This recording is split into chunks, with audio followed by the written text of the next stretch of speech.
Hello, my amazing students. This is Mrs. A, and I am in a little bit different spot here. I am at my parents' home in Alabama, and it's a little hot and sticky out here, but it's bright enough to do a video for you, and so I am out here sweating to give you a video so that you are able to get ready for your test. So I hope you duly appreciate me coming to you from Alabama and sitting out here with no air conditioning so that I can video you. So I hope that you will watch this video, and please excuse my glistening face.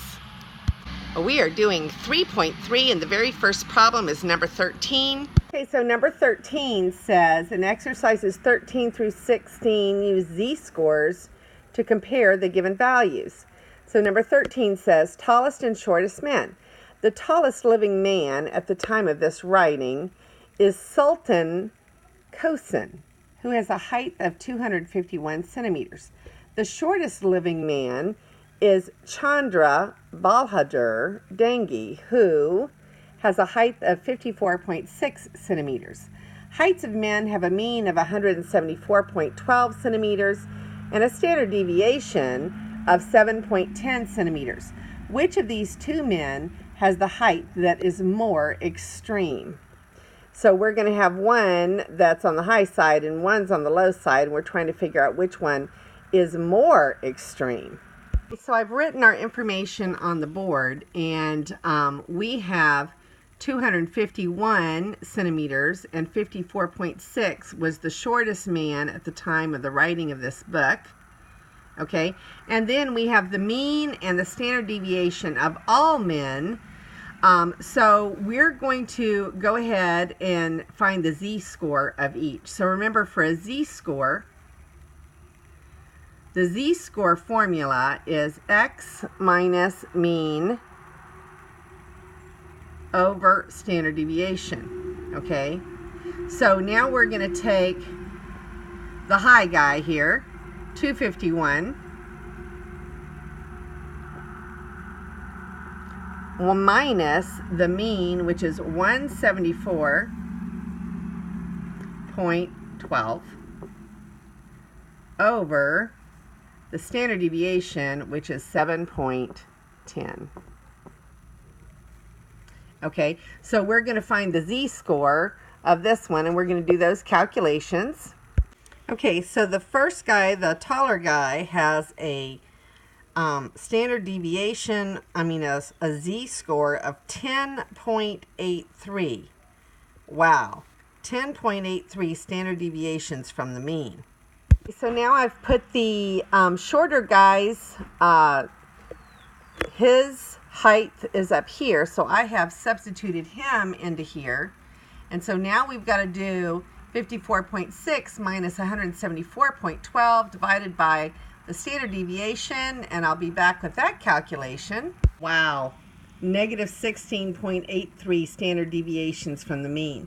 So the short man was negative 16.83 to the left, and the taller man was 10.83 to the right. So the more extreme was the short man. Down here at the bottom in the answer key, you can see the answers with z-scores of 10.83 and negative 16.83. The z-score of negative 16.83 is farther from the mean, so the shortest man has a height that is more extreme. Wow. The next problem we're going to do is problem number 9, and it says in exercises 9 through 12, consider a value to be significantly low if its z-score is less than or equal to negative 2, or consider the value to be significantly high if its z-score is greater than or equal to 2. Now that's the rule that we had on the earlier page. Let's go back to that rule. Okay, so this is on page 114, and this was the using z-scores to identify significant values. So we want to make sure that we know how to do that. At number 9, ACT. The ACT test is used to assess readiness for college. In a recent year, the mean ACT score was 21.1 and the standard deviation was 5.1. Identify the ACT scores that are significantly low or significantly high. So we need to find out what is -2 standard deviations below the mean and the +2 above the mean, and then we will know that any scores beyond those would be significantly low or high. Okay, so this is going to be our calculation.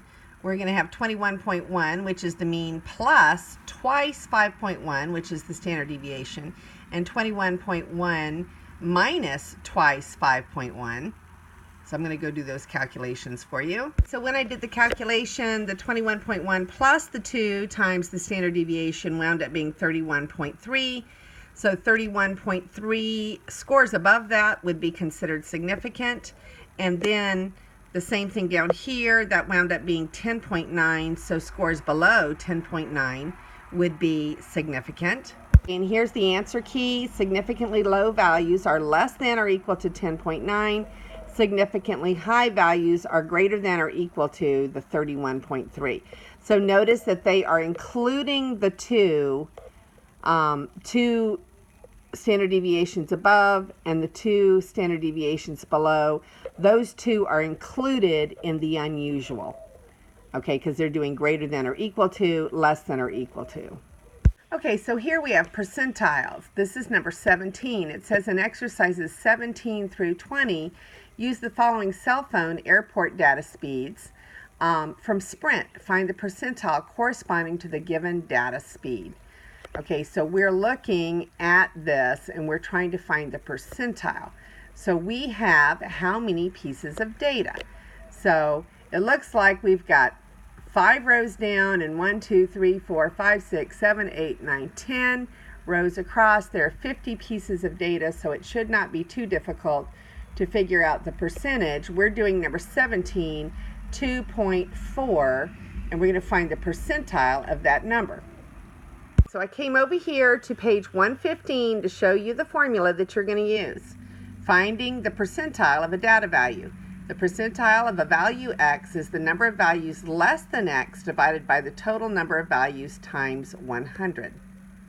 When we go back and look at our original data set, you can see 2.4 is the one we're looking for.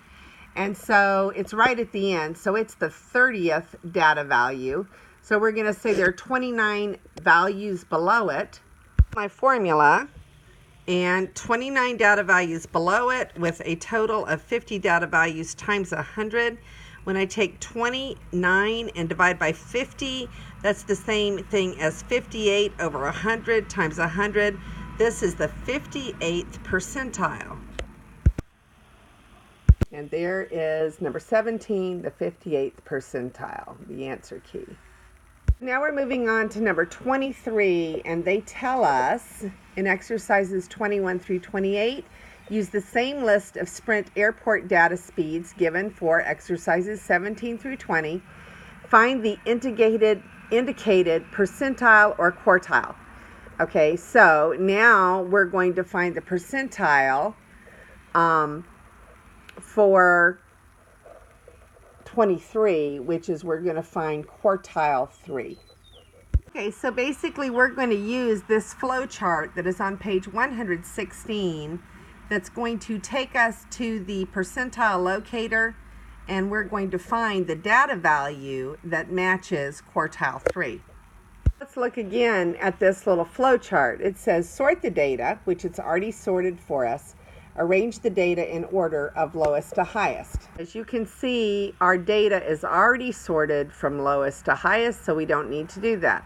Next, it tells us to compute the L, which is the locator, K divided by 100 times N, where K is the percentile in question and N is the total number of values. So let's find our locator here.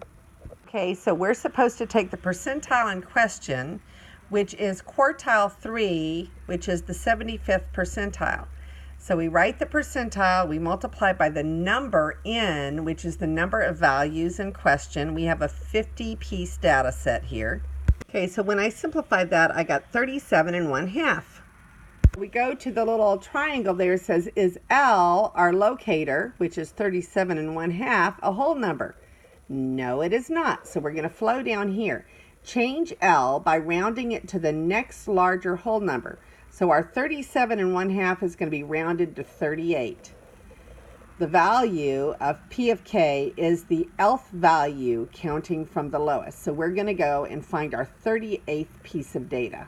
Here is our data set again. This was piece 30. And this is piece 40. So that's 39, 38. So 3.8 should be our desired piece of data. Okay, so 23 is the problem we're doing right there, 3.8. And they're just showing you the technology that they used. If they had done it using technology, they would have gotten 3.85 on one and 3.75 on another. We're doing the by hand method, so that's the one I want you to be able to do for your test. So 3.8 is the correct answer. So now we're going to go do P of 60. So we're doing 21 now. We're going to find the 60th percentile, and we're going to do it the same way. When we did quartile 3 just a second ago, when we did quartile 3, we did the 75th percentile, because quartile 3 means the 75th percentile, but now we're going to do the 60th percentile. Okay, so this should be our calculation for our locator. Just the percentile we're looking for times the number n of the data pieces. So we're going to end up having 50 and 100 cancel with a 2. 60 divided by 2 is a 30. Okay, now when we go back to our flow chart, our little yellow diamond there, it says, is L a whole number? And now our L is 30. So we come over here. Yes, our L is a whole number. The value of the kth percentile is midway between the Lth value and the next value in the sorted set of data. Find P of K by adding the Lth value and the next value and dividing by 2. So now we're going to do an average of the 30th piece and the 31st piece of data. So we come back to our data set, and we've got 2.4 is our 30th piece of data because it's right there at the end of the third row. And then our 31st piece of data will be 2.5. So now we're going to take 2.4 and 2.5 and we're going to add them together and divide by 2. And that's going to give us 2.45. Okay, 2.45 should be our data point that goes with that one. And there is the number 21, which is what we're on. 2.45 is the correct answer. So don't worry about the technology right now. You're going to be doing this by hand on your test, just like I just did it by hand. Something like this little chart would be on my little 3x5, 4x6 card. I would have this on my 4x6 card, or some little summary of this little thing on page 116. I would want that. Well, now we're doing number 29, and it's speed dating. The following are the ratings of males by females in an experiment involving speed dating. So it has a string of things there, and we're supposed to, in this exercise, use the given data to construct a box plot and identify the 5-number summary. Okay, well, this is not so hard because we already have the data. The author was very nice to sort this already for us in the right order. So we already know our minimum is 2.0, and we know our maximum is 10.0. And we can very easily find the quartiles. Since we have 20 pieces of data, our 20 pieces of data are going to be divided evenly with 10 pieces on each side. Now, with an even number of data points, I would normally have to take an average. But if I count 10 in and I count 10 from the other side, I have 7. I have 7.0 on each side of my little quartile 2, or my median line. So taking the average of 7 and 7 is still 7. Well, this one's a very easy data set because then once I've split it into 10 and 10, Then to find my first quartile, I'll go 1, 2, 3, 4, 5. And then I have a line in between 6 and 6. And I should have to take an average, but since they're the same, I don't have to. So my quartile 1 is 6. I do the same thing from the other side, 1, 2, 3, 4, 5. But again, right next to the 8 is another 8, so I don't need to take an average. So I have, this is my quartile 1, quartile 2, and quartile 3. And then to complete my 5 numbers, I would just have my minimum was 2.0 and my maximum is 10.0. And that is my 5 number summary right there. Okay, so they started with 2 as the minimum, and then the 6, 7, and 8 as the quartile 1, 2, and 3, and then the 10 is the maximum. And now this is the box plot. Okay, so when you're doing a box plot, the whisker goes down to the 2, the whisker goes up to the 10, the maximum, and then quartile 1 was 6, quartile 3 is 8, and the median is quartile 2, it's 7. See if I can get that. It won't focus in enough for me. But the numbers that you can't really read are 2, 6, 7, 8, and 10.